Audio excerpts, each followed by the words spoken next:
This isn't a fairy tale.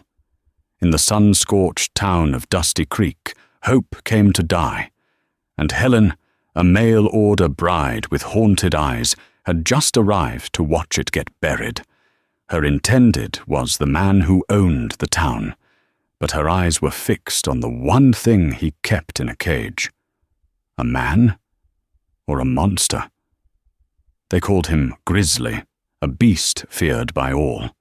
But in one moment of pure terror, with her back against the wall, Helen did the unthinkable. She ran to that cage, dropped to her knees, and begged the monster inside to save her. The stagecoach rattled into Dusty Creek on a wave of alkali dust and broken dreams. For Helen Caldwell, the journey from Boston had stripped away the last vestiges of her refinement, leaving only a bone-deep weariness and a single thinning thread of hope. She clutched the reticule in her lap, the paper inside promising a new life as the wife of Mr. Bartholomew Slocum. A pillar of the community, the advertisement had read. A man of significant means. Helen, orphaned and destitute after her father's shipping business collapsed, had no other prospects. This was not a choice. It was an escape. Dusty Creek was less a town and more a wound on the landscape. A single wide street was flanked by false-fronted buildings that drooped in the heat. A saloon, a general store, a land office, and a sheriff's office with a broken window. The entire place smelled of stale whiskey, unwashed men, and something metallic, like old blood. A man stepped off the boardwalk of the Golden Spur saloon. He was large, dressed in a waistcoat of maroon brocade that strained against his belly. A thick gold chain was looped across it, and a gold tooth flashed when he smiled. This was, without a doubt, Bartholomew Slocum. "Miss Caldwell," he boomed, his voice oozing a confidence that bordered on arrogance.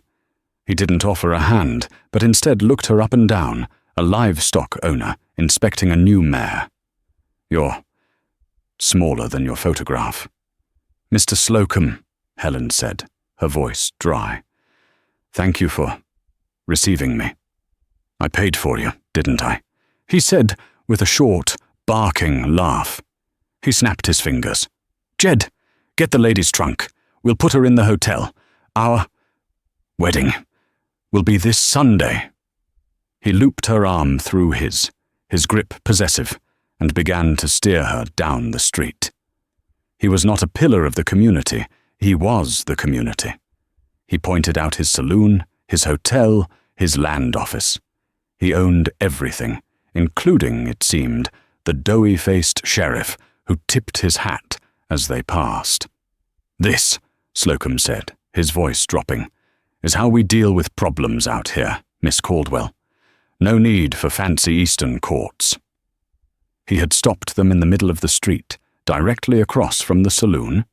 There, set between the livery and the smithy, was a massive iron cage. It was crude, built of thick, rebar-like rods, and anchored to a stone foundation.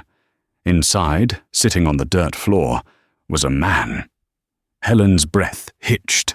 He was huge, a creature of shadow and muscle, with a matted beard and hair that fell to his shoulders. He wore only torn trousers. His skin was caked in dust, and his wrists, though free, were scarred. He sat with his back against the bars, staring not at the town, but at the distant, shimmering mountains. "What? Who is that?" Helen whispered, appalled. Slocum chuckled. "That, my dear, is our local celebrity. We call him Grizzly. Caught him up in the high country after well, let's just say he went feral. Killed his own brother, they say. Tore him apart. He's a danger, a beast. But you've caged him? For his own good, and the town's," Slocum said piously. "He's simple, mad. A good lesson for anyone who thinks of crossing me." He picked up a small rock from the street and, with a flick of his wrist, tossed it at the cage. It pinged sharply off the iron. The man inside didn't flinch. He didn't even turn his head. His stillness was absolute, more terrifying than any roar. Helen felt a cold dread that had nothing to do with the sun beating down on her. Slocum, her future husband, kept a man in a cage as a warning. That night, in the small, stuffy hotel room owned by Slocum, Helen tried to eat the steak and beans Slocum had sent up, but her appetite was gone. She heard the raucous noise from the saloon below, Slocum's booming laugh punctuated by the tinkling piano. She locked her door, but the flimsy lock offered no comfort. She had not escaped her old life. She had just traded one prison for a much, much smaller one. She crept to the window and looked down. The moon was high, bathing the street in a ghostly silver light. The cage was a black rectangle. She watched, and after a long moment, she saw him. The caged man. He was standing now, holding the bars, staring up at the moon. He looked less like a beast and more like a man praying for a god who had long since abandoned this place. Helen shivered and backed away from the window. Sunday was 2 days away. The next day, Slocum decided to show Helen the books. He took her to his office, a cramped, smoky room at the back of the saloon. He sat her down and explained, in patronizing detail, how his empire ran. He didn't just own the businesses, he held the mortgages for nearly every ranch and homestead within 50 miles. "You see, my dear," he said, leaning back in his chair, "this town runs on credit. My credit. They need seed? They see me. They need lumber? They see me. Their wives need laudanum? They see me. And what happens if they can't pay?" Helen asked, her hands folded primly in her lap. Slocum's smile became a thin line. He leaned forward, his cologne suddenly overpowering. "Then I own them, just as I own you." The pretense was gone. The paper she had signed back east wasn't a marriage proposal, it was an indenture contract. He had paid her passage, and he would work that debt off her as her husband. "The dressmaker will be by this afternoon," he said, standing and buttoning his waistcoat. "I expect you to look presentable on Sunday. A bride should be radiant." He reached out and touched her cheek, his thumb grazing her skin. Helen recoiled as if stung. His eyes hardened. "Don't!" he whispered, his voice suddenly venomous. "Don't ever pull away from me. You are my purchase, Helen. You will learn your place." Panic, cold and absolute, seized her. This was not a life. This was a sentence. He was a monster, far worse than the man in the cage. Slocum was a monster who wore a waistcoat and smiled while he choked the life out of everything he touched. He turned to his desk. "Now I have business. Go. Make yourself pretty." Helen fled the office, bursting out of the saloon's batwing doors and into the blinding sunlight. She stumbled, her breath coming in ragged gasps. She couldn't breathe. She couldn't think. "I own you." She was trapped. There was no stagecoach out for another week, and Slocum owned the ticket office. She had no money. She had no one. The sheriff was his. The town was his. Her eyes frantically scanned the street, looking for... What? An escape? A savior? Her gaze landed on the cage. He was there, in the same spot, staring at the mountains. The beast, the madman, the killer. A sudden, insane idea, a spark of pure, desperate madness ignited in her mind. Slocum owned the sane. He owned the rational. He owned the fearful. But did he own the insane? What if she bound herself to someone outside Slocum's control? Someone so far beneath Slocum's boot that he didn't even count as a man? She didn't know his name. She only knew his reputation. She started walking. The dust puffed up around her good shoes. The townsfolk, a few women in the general store, some idlers on the boardwalk, stopped to stare. A proper lady, Slocum's intended, was walking directly toward the cage. Slocum himself came out of the saloon, a cigarillo in his mouth, a look of mild amusement on his face. He leaned against a post, arms crossed, waiting for the show. He assumed she was curious, perhaps going to taunt the beast as he did. Helen didn't stop. She reached the cage, the smell of dust, sweat, and neglect washing over her. The man inside finally turned his head. His eyes met hers. They weren't the red, rabid eyes of a beast. They were a startling, intelligent blue, filled with a deep, crushing weariness. Helen's resolve, born of terror, solidified. She gathered her skirts, and, in front of the entire, slack-jawed town of Dusty Creek, she fell to her knees in the dirt. Her voice was a hoarse cry, but it carried in the dead silence. "Please, please, marry me." The caged man's expression didn't change. He just watched her. Behind her, Slocum's cigarillo fell from his open mouth. The laughter that had been gathering in his chest died in a strangled cough. The silence of the street was absolute. Helen pressed her hands together as if in prayer, her eyes locked on the prisoner. "I am begging you. I have nothing. But if you marry me, I will feed you. I will bring you water. I will be your wife. Please, save me, marry me." The silence stretched, broken only by the buzz of a fly. The caged man, Silas Vane, though Helen didn't know his name, simply stared at her. He looked past her, at Slocum. A flicker of something passed through his eyes. Contempt? Slocum's face, which had been pale with shock, now flushed a deep, mottled purple. He was a man who lived on image and control. In the last 30 seconds, Helen had publicly humiliated him, rejecting him for a feral killer. He strove across the street, his boots hammering the dust. He grabbed Helen by the arm and hauled her to her feet. "What is the meaning of this, you little—" he hissed, his grip bruising.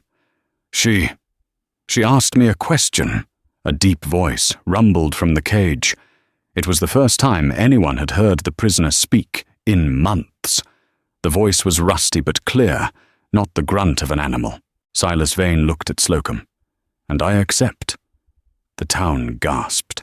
Slocum's head snapped toward the cage, his eyes wide with disbelief. "You... what?" Slocum stammered. "I accept her proposal," Silas said, his voice gaining strength. "We'll be married."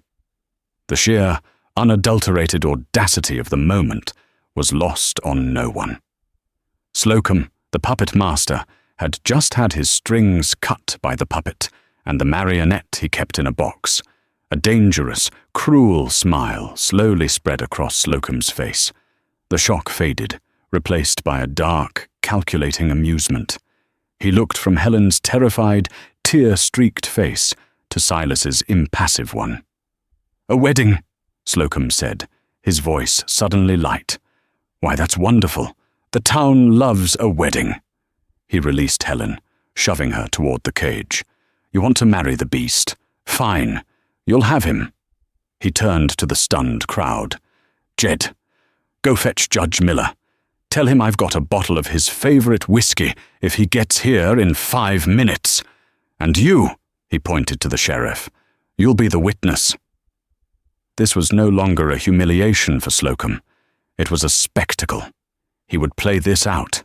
He would bind his mail-order bride, his property, to the town monster. He would show them all what happened when his authority was challenged. He would make her life a living hell, married to a caged animal. "You'll be Mrs. Vane," Slocum sneered at Helen. "You can share his cage for all I care." Judge Miller, a man whose robes were stained with tobacco and whose hands shook from delirium tremens, was dragged from the saloon. He reeked of spirits. "A wedding? Bart, what in tarnation?" the judge slurred. "Just read the words, old man," Slocum ordered, pressing the bottle of whiskey into his hands. And so, the ceremony began. It was the most grotesque spectacle Dusty Creek had ever seen. Helen Caldwell, in her dusty travelling suit, stood on the outside of the iron bars. Silas Vane stood on the inside. Bartholomew Slocum stood beside Helen, like a proud father giving away the bride, his smile fixed and mocking. Judge Miller stumbled through the vows, slurring the names. "Do you, Helen, take this man, Silas, to be your husband." Helen's voice was a whisper, but it was firm. "I do." "And do you, Silas, take this woman?" "I do," Silas rumbled, his blue eyes never leaving Slocum's face. "Then, by the power vested in me, by Bart Slocum, I pronounce you man and beast. Man and wife.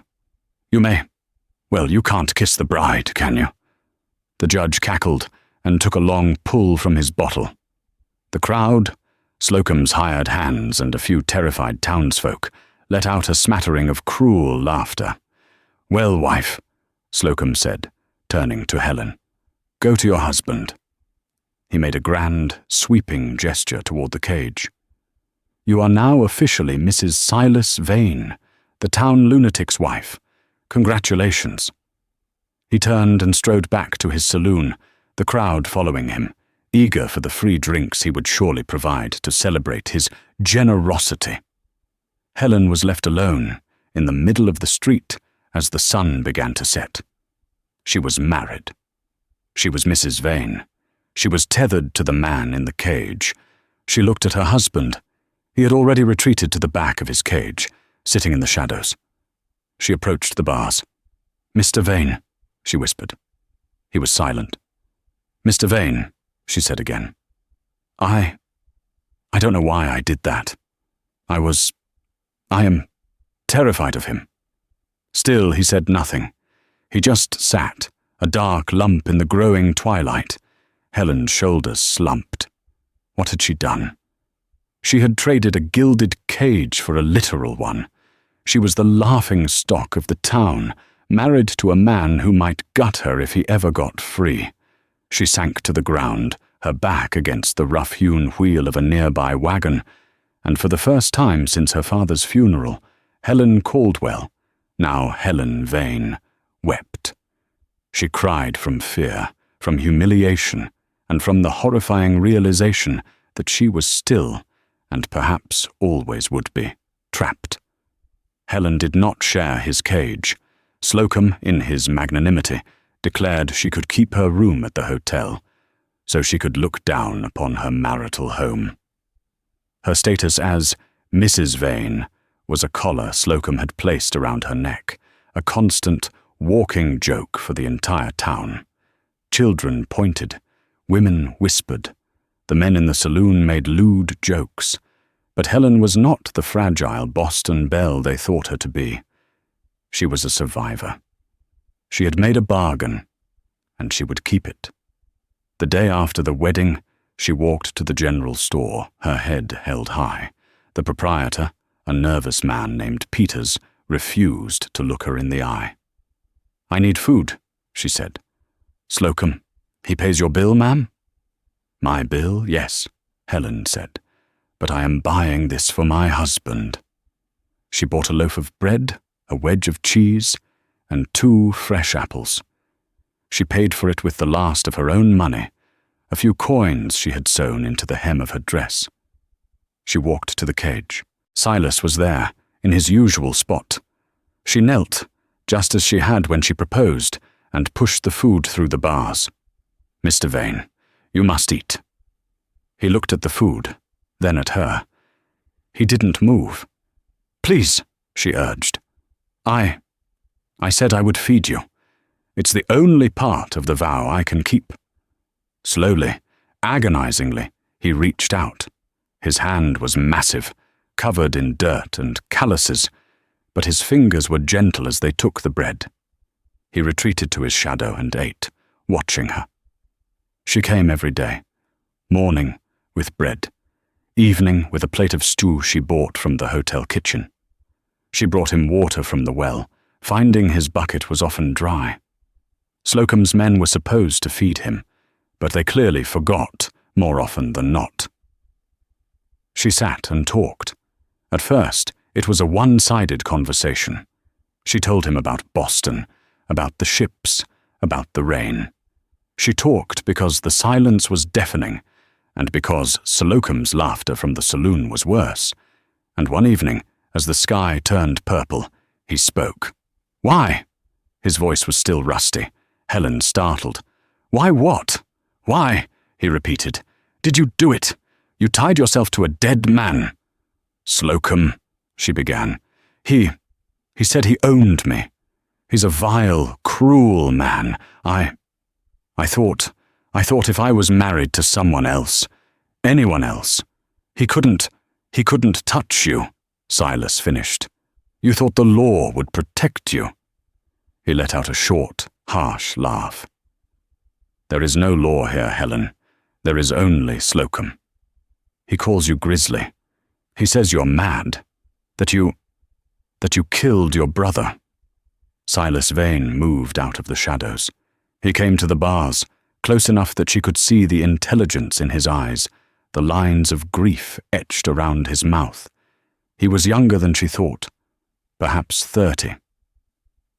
"My name," he said, his voice low and intense, "is Silas Vane. My brother was Jonah Vane. We were not killers. We were prospectors. We homesteaded a claim up in the high country on a stream called Widow's Creek. We found it." "Found what?" Helen whispered. "Gold. Not a load, but enough.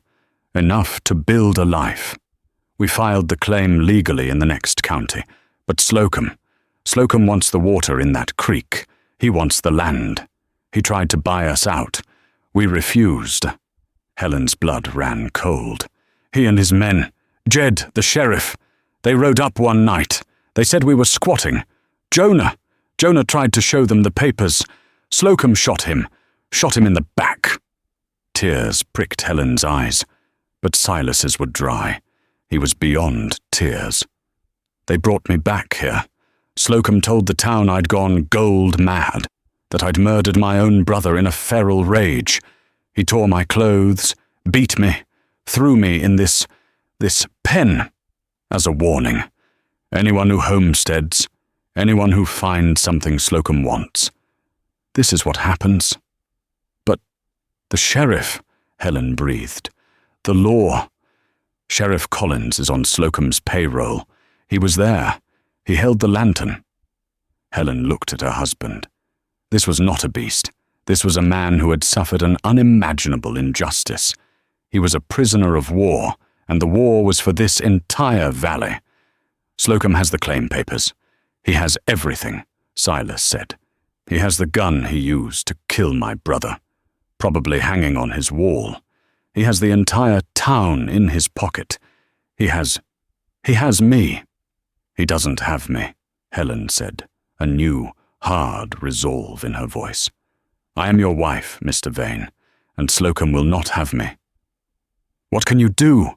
Silas said, a note of bitter despair in his voice. "You're a woman, alone. You're as much his prisoner as I am." "I am his joke," Helen corrected. "And that is the one thing he has underestimated.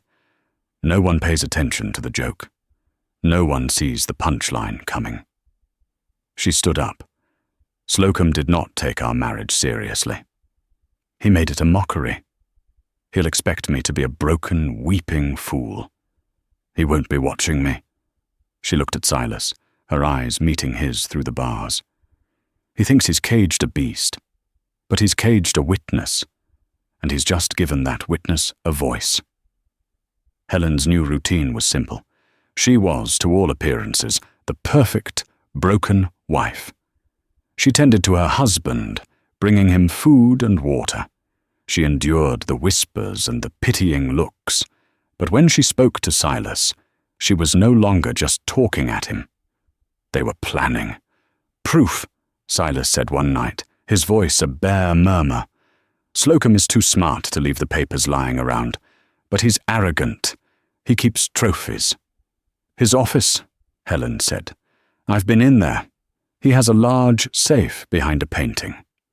That's where he'll keep the claim papers, and probably the gun. But even if you got them, who would you take them to? The U.S. Marshal, Helen said. The nearest one is in Three Forks, a 2-day ride. Slocum's men watch the stagecoach. You'd never make it. There must be someone else, Helen insisted. Someone Slocum doesn't own. Someone who saw. Silas was silent for a long time. There was one other, Dr. Orris Thorne. Helen's heart sank. The town doctor. He's a drunk, Silas. He's always in the saloon. He's Judge Miller's only competition. He wasn't always, Silas said grimly. He was a good man, an army surgeon. Slocum called him up to my brother's body to pronounce the death. What did he do? He did what Slocum paid him to do. He signed a death certificate. I heard them talking. Slocum gave him a choice. Sign a paper saying Jonah was killed by a grizzly, or Slocum's men would make sure he was the next body to be found. Slocum keeps him supplied with whiskey. He bought his silence with a bottle, and he's been buying it ever since. A man like that. Helen hesitated. He has a conscience. That's why he drinks. A conscience buried under a river of whiskey, Silas said. Then I'll just have to dig, Helen replied. The next day, Helen didn't go to the saloon for food. She went looking for Dr. Thorne. She found him in his small, dusty office, sleeping off the night's binge, his face on his desk. The room smelled like a distillery. Dr. Thorne, she said, shaking his shoulder. He grunted, swatting at her like a fly. Go. Wait. Closed. Dr. Thorne, I am Helen Vane. I am Silas Vane's wife. This got his attention. He slowly raised his head, his eyes bloodshot and confused. Mrs. Vane?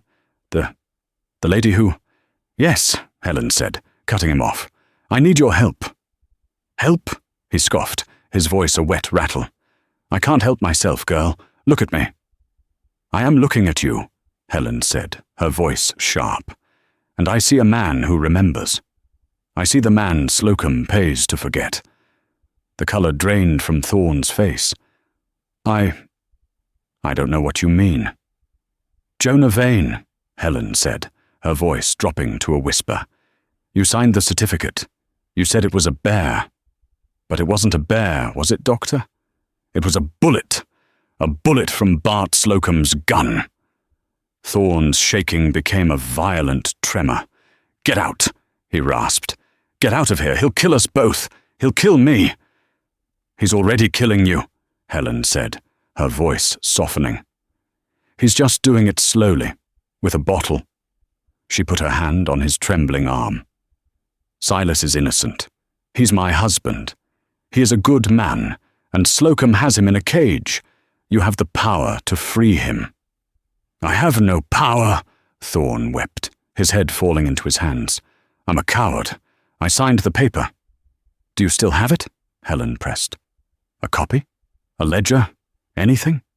He looked up, his eyes suddenly focused through the fog of alcohol. My ledger. I keep records of everything. I had to. I don't know why. I had to write the truth somewhere. He stumbled to a large, locked cabinet. His hands fumbled with the key. He pulled out a thick, leather-bound book. My medical ledger. 1875. He opened it, his fingers tracing the lines. Here. Vane Jonah. Deceased. Cause of death. He looked at Helen, his eyes filled with a mixture of shame and defiance. I wrote grizzly attack on the official certificate, but in my private ledger, I wrote the truth. He turned the book. Helen read the cramped, spidery script. Cause of death. Gunshot wound, posterior. .45 caliber. SV claims self-defense. I say, murder. SV? Helen asked. No, Thorne whispered. SV is Silas Vane. I think I was trying to... Oh God, look further down. Helen scanned the notes. Patient, Silas Vane. Examined by order of B. Slocum. Diagnosis, homicidal madness. But, Thorne said, his finger shaking as he pointed to a note in the margin. "I wrote this too. Diagnosis forced. Patient shows no signs of madness. Patient shows signs of blunt force trauma consistent with a beating. This is not justice. This is a lynching." Helen looked up at him. "This," she said, "is the proof. This is his chance." "It's my word against Slocum's," Thorne said. "My word is mud." "But it's truth," Helen said. "And it's a start. Now, Dr. Thorne, I need you to do something for me. I need you to get sober." Dr. Aris Thorne looked at the ledger, at the words he had written in a moment of drunken, guilty courage. He looked at the determined, fierce young woman standing before him. He took the bottle of whiskey from his desk, walked to the window, and poured it into the dust. "Tell me what we do next," he said. The plan was forged in whispers and desperation in the shadow of the cage, with Dr. Thorne's clinic as their only safe haven. Thorne, now 3 days sober, was a changed man. The fog had lifted, but his hands still trembled, not from withdrawal, but from a mixture of terror and a new, unfamiliar resolve. "The key, Helen. It's the key," Silas insisted, his voice a low growl through the bars. "Slocum keeps the cage key on a master ring. It never leaves his person, unless he's in his office or with a woman," Helen finished, her face hardening. "He has a new favorite, Miss Ruby, from the last stage. He spends every afternoon from 3 to 5 with her in his private suite at the hotel." "Arrogant," Dr. Thorne muttered, pacing his small office. He was drinking black coffee, and the pot was nearly empty. "He's a creature of habit and ego. He'll have the key ring on his desk while he's occupied, or he'll lock it in the office. The office is the target." "And the safe," Helen said. "The claim papers and the gun must be in that safe." "Forget the safe," Silas said, his voice sharp. "We don't have time. You get the key. You get me. We'll get Thorne out of town, and he'll ride for the marshal. You can't. Helen, if he catches you—" "He won't catch me," Helen said, her voice shaking but firm. "And we need more than your word. We need the proof. We need the gun that killed Jonah. We need the papers." A new plan formed. "Dr. Thorne," Helen said, turning to him, "you're a man of science. What's the one thing that would panic this town and draw every one of Slocum's men away from that saloon?" Thorne stopped pacing. A slow, grim smile touched his lips. "An epidemic. Something fast. Something deadly. Cholera," he said, his eyes gleaming with a sudden, wild energy. "I'll need a volunteer. Someone Slocum's men dislike." "Will," Helen said. "The young stable hand.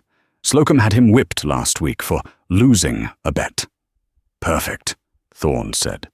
"A little ipecac to make him symptomatic. A lot of screaming. It will work. It has to work." The final piece was the marshal. Thorne had been to the telegraph office, a small shack at the edge of town. "I sent the wire," he told Helen, his voice low. "An urgent medical query to a colleague in Three Forks, a man named Dr. Samuel Reed. He's not a doctor. He's Marshal Reed's brother. The message was a code we set up years ago for emergencies. The infection is spreading. Need the serum. Send Reed. He'll understand. But it's a 2-day ride, Helen. Maybe 3. We have to be alive when he gets here." The next day, at 3:10, the first scream cut through the dusty afternoon. It came from the general store. He's, oh God, the spots! He's got the blue spots!" Dr. Thorne, black bag in hand, burst from his clinic, a mask of grim professionalism on his face. He ran into the store. A moment later, he reappeared, his face ashen. "Cholera!" he bellowed, his voice carrying across the entire street. "It's cholera! He's got all the signs! Quarantine the store! Jed, Collins, I need you. We have to stop the spread." The street dissolved into chaos. Jed and the other thugs, who had been lounging on the saloon boardwalk, suddenly looked pale and terrified. Sickness was the one thing they couldn't bully or shoot. "Keep everyone back," Thorne commanded, pointing. You, get water from the well. Boil it. Everyone, boil your water." Helen watched from her hotel window.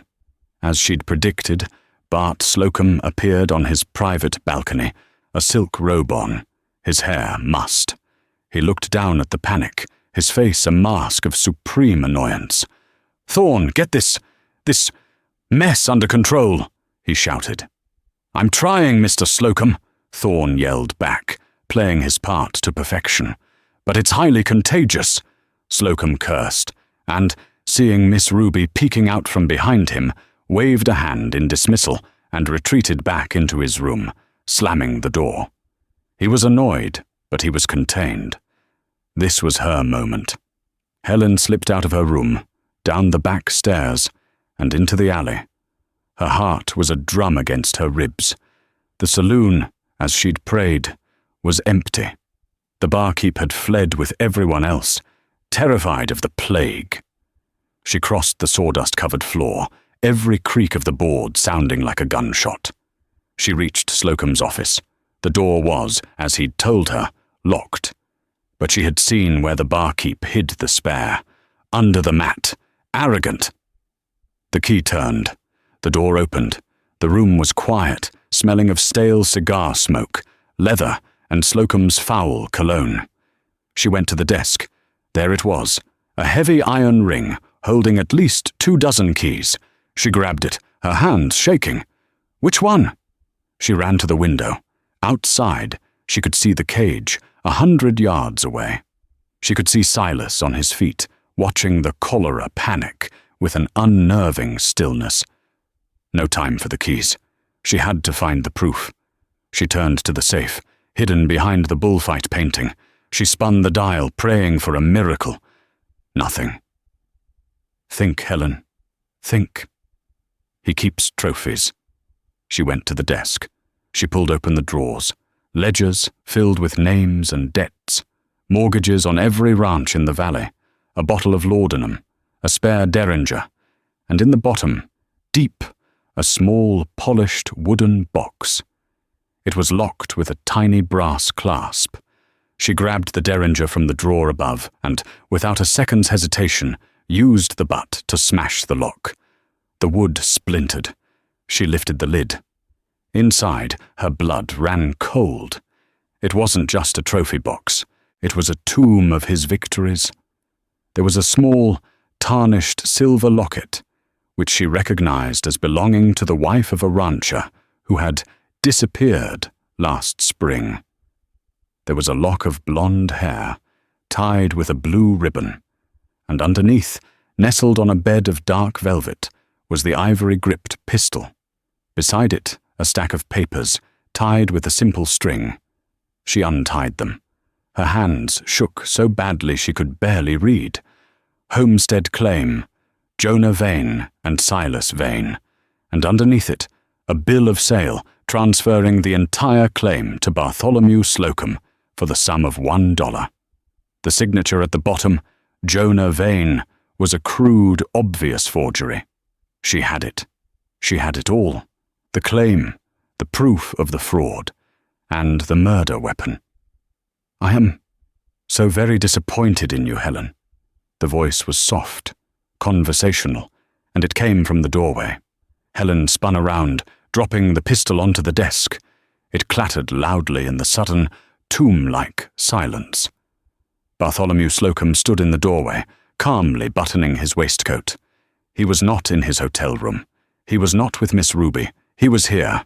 He was smiling. "A cholera scare," he tsked, stepping into the room.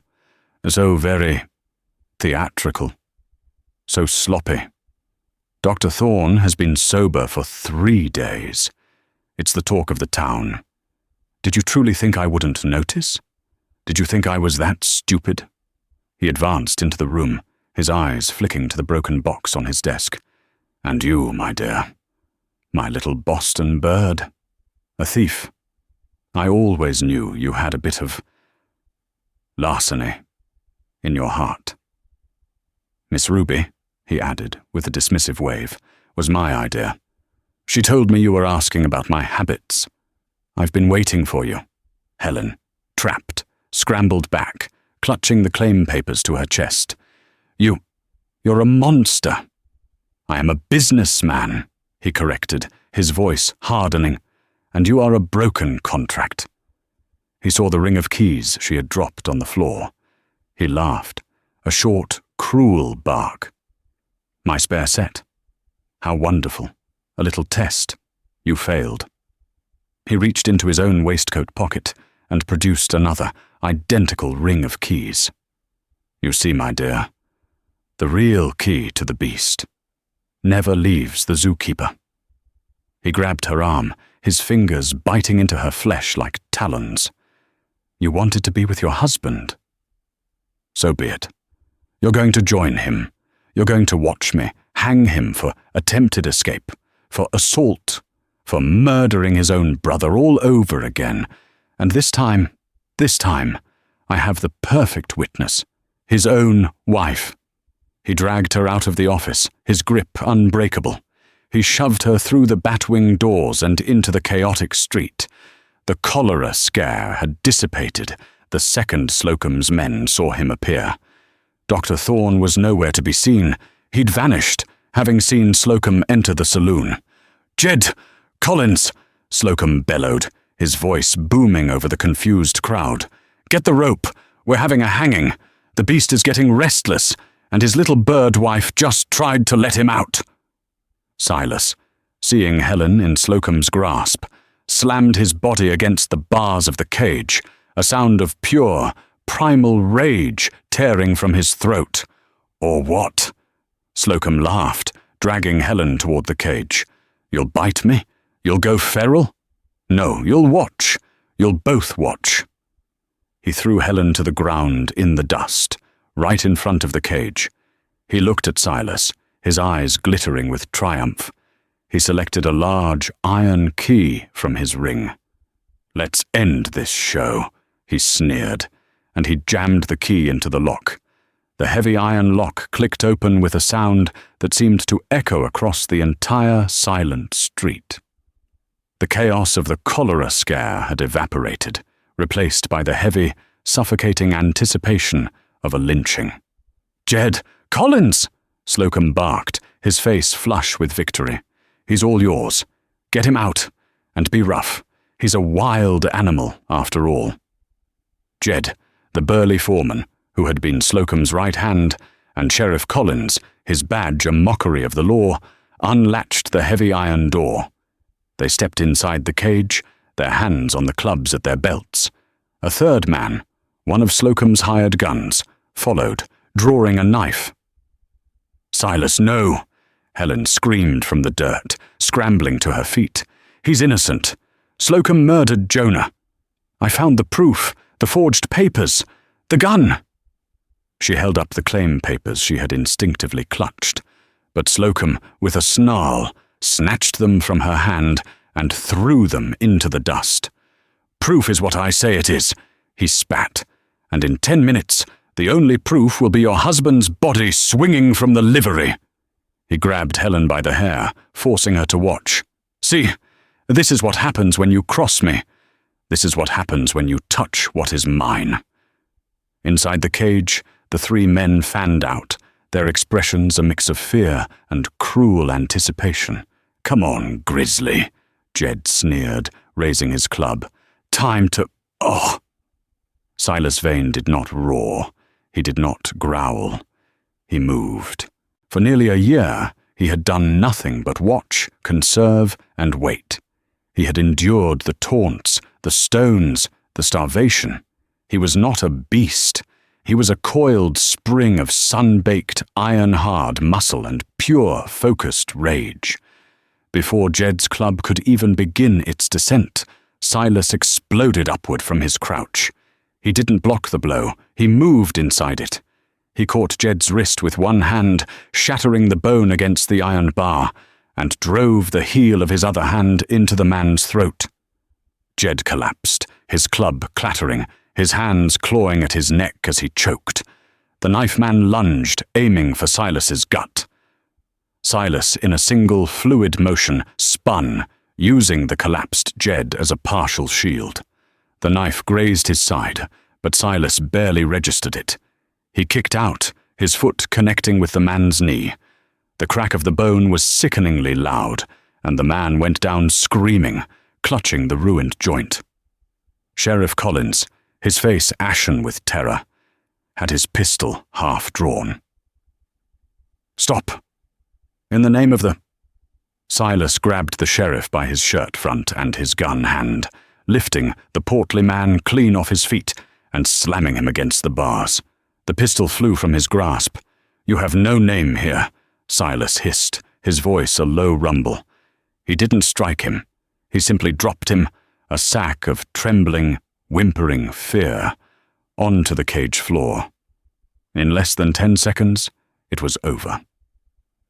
Silas Vane stood in the center of the cage, his chest heaving, his blue eyes burning with a cold, clear fire. He stepped over the groaning men, his hands unclenched, and walked out of the iron cage into the afternoon sun for the first time in 348 days. He was not a beast. He was an avenger, and he was free. The crowd, which had gathered for the hanging, fell back as one. This was not the broken, mad animal they had been told about. This was a man, a dangerous, powerful man who had just been deeply, profoundly wronged. Slocum's face had gone pale. His victory, his absolute control, had vanished. He shoved Helen away from him, his hand diving inside his coat. He pulled out the ivory-gripped pistol, Jonah's murder weapon. "See!" Slocum screamed, his voice cracking, desperate to regain control. "He's a killer! He's wild! He's mad! Shoot him! Someone shoot him!" But no one moved. His own men were broken in the cage. The townsfolk were frozen. "This is what you wanted, Vane!" Slocum shrieked, leveling the pistol at Silas. "A reunion with your brother. I'm happy to provide it." "No!" Helen screamed. She did the only thing she could. She threw herself at Slocum, grabbing his gun arm, desperate to push the barrel away. The gun went off. The shot cracked through the air, shattering the Golden Spur Saloon sign above their heads, raining splinters of wood down on them. Slocum, in a blind fury, backhanded Helen across the face, sending her sprawling into the dirt. You witch," he hissed. His mask of the charming businessman was gone. This was the cornered rat. He raised the pistol, his hand shaking with rage, and pointed it directly at Helen's head. "I'll kill you first. I'll kill you both." "You'll have to go through me." Silas was there. He hadn't rushed. He had placed himself, a mountain of quiet fury, between Slocum and Helen. He was unarmed, his chest bare, his eyes locked on the man who had stolen his life. "That's the plan," Slocum sneered, his smile a rictus of terror and hate. He thumbed back the hammer, his finger tightening on the trigger. "Drop the weapon, Slocum." The voice was not from the crowd. It was loud, iron-hard, and it carried the weight of absolute authority. The entire street turned. At the end of the dusty road, 4 men sat on horseback. They were dark figures against the setting sun, dust on their coats, rifles in their scabbards. The sun glinted off the silver stars pinned to their chests. U.S. Marshals. At their head, a tall, weathered man with a salt-and-pepper beard dismounted, his movements calm and deliberate. He held a Winchester rifle balanced easily on his hip. "Marshal Reed," the lead man announced, his eyes sweeping the scene, taking in the cage, the broken men, Helen on the ground, and Slocum pointing a gun at the uncaged man. "And you, Bartholomew Slocum, are under arrest." Slocum's face went from white to a mottled, sickly grey. He looked from the marshals to Silas, to Helen. He was trapped. On what charge?" Slocum blustered, trying to gather the last shreds of his authority. "This is my town. This animal just attacked my men. He's a murderer. I have a dozen witnesses." "He's a liar!" Dr. Aris Thorne suddenly shouted, stepping out from the general store, his hands shaking but his voice clear. He held his thick medical ledger high like a Bible. "I'm Dr. Thorne. I have the proof. Slocum murdered Jonah Vane. He forced me to sign a false death certificate. He framed Silas. He's held this town hostage for years." "That's a drunk's word," Slocum spat, his eyes darting for an escape. "My word, maybe," Thorne said, his voice ringing with newfound courage. "But my ledger doesn't lie, and neither, I think, does a U.S. Marshal." Marshal Reed walked forward, his boots stirring the dust, his eyes never leaving Slocum. "We're not here about Jonah Vane, Slocum, though I'm mighty interested in that ledger, Doctor." The Marshal stopped just 10 feet away. A small, grim smile touched his lips. "We're here for you, Bart. Or, should I say, Mr. Alistair Finch?" If the gunfire had silenced the street, this name annihilated it. The townsfolk gasped. Slocum, or Finch, reacted as if he'd been shot. His last shred of composure vanished. "That's a name I haven't heard in a long time," Marshal Reed said, his voice dangerously soft. "Alistair Finch, banker from New York, wanted for the fraud that destroyed the Widows and Orphans Fund, embezzlement of $500,000, and the murder of his business partner, Mr. Gregory Price. You shot him in the back, too, didn't you, Alistair? You ran west, changed your name, and built yourself a new empire on the same old lies." This was the final twist. Slocum wasn't just a frontier tyrant. He was a wanted fugitive, a high society killer whose crimes were legendary back east. Finch, his Slocum persona gone, looked around, his eyes wide and animalistic.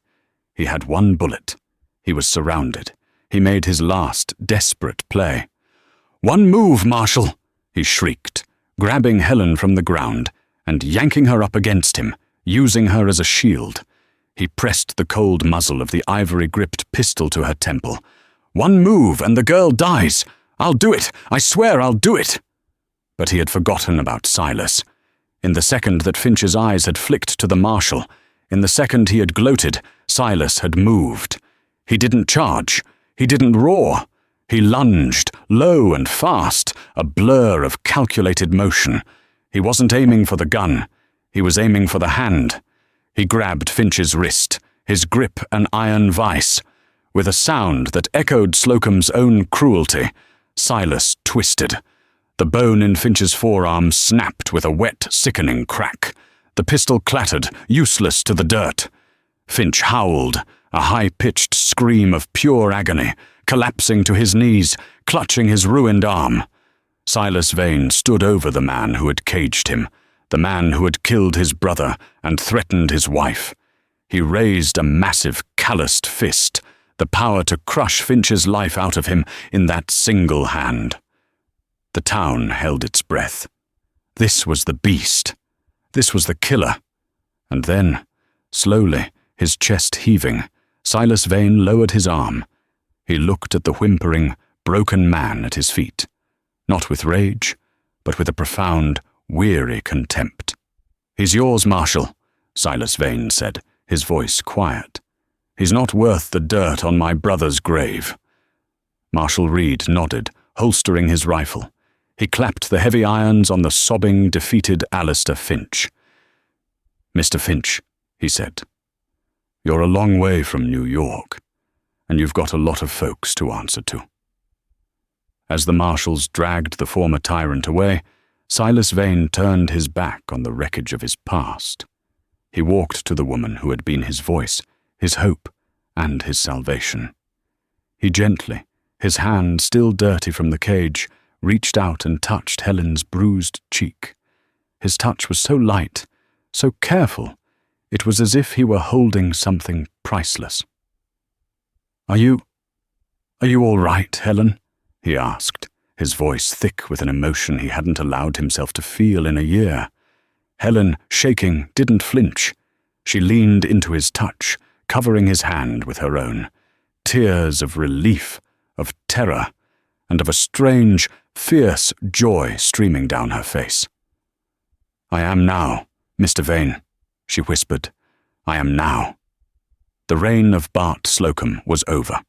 The cage was open, and in the middle of the dusty street, the man everyone feared, and the woman everyone had dismissed finally, truly, found their freedom. And so, the cage that had been a symbol of fear became a monument to freedom. The town of Dusty Creek, finally free from the grip of Alistair Finch, began to heal.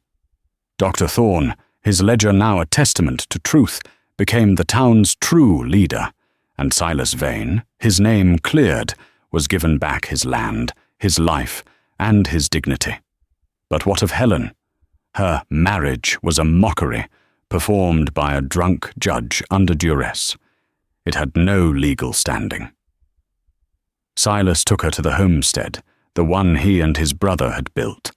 He told her she was free. The marshal could arrange her passage anywhere she wanted to go. She looked at the small, sturdy cabin. She looked at the mountains. And she looked at the man, not the beast, not the prisoner, who had accepted her proposal when she was at her most desperate. She realized she wasn't trapped at all. She was home, and she chose to be Mrs. Helen Vane. What do you think of Helen's story? Her courage proves that sometimes the most desperate choices lead to the most profound freedom. If you were moved by the story of the caged mountain man, please like this video. Don't forget to share it with someone who loves a story of justice and wild hearts. And of course, subscribe to our channel for more tales of drama, twists, and the indomitable human spirit. Thanks for watching.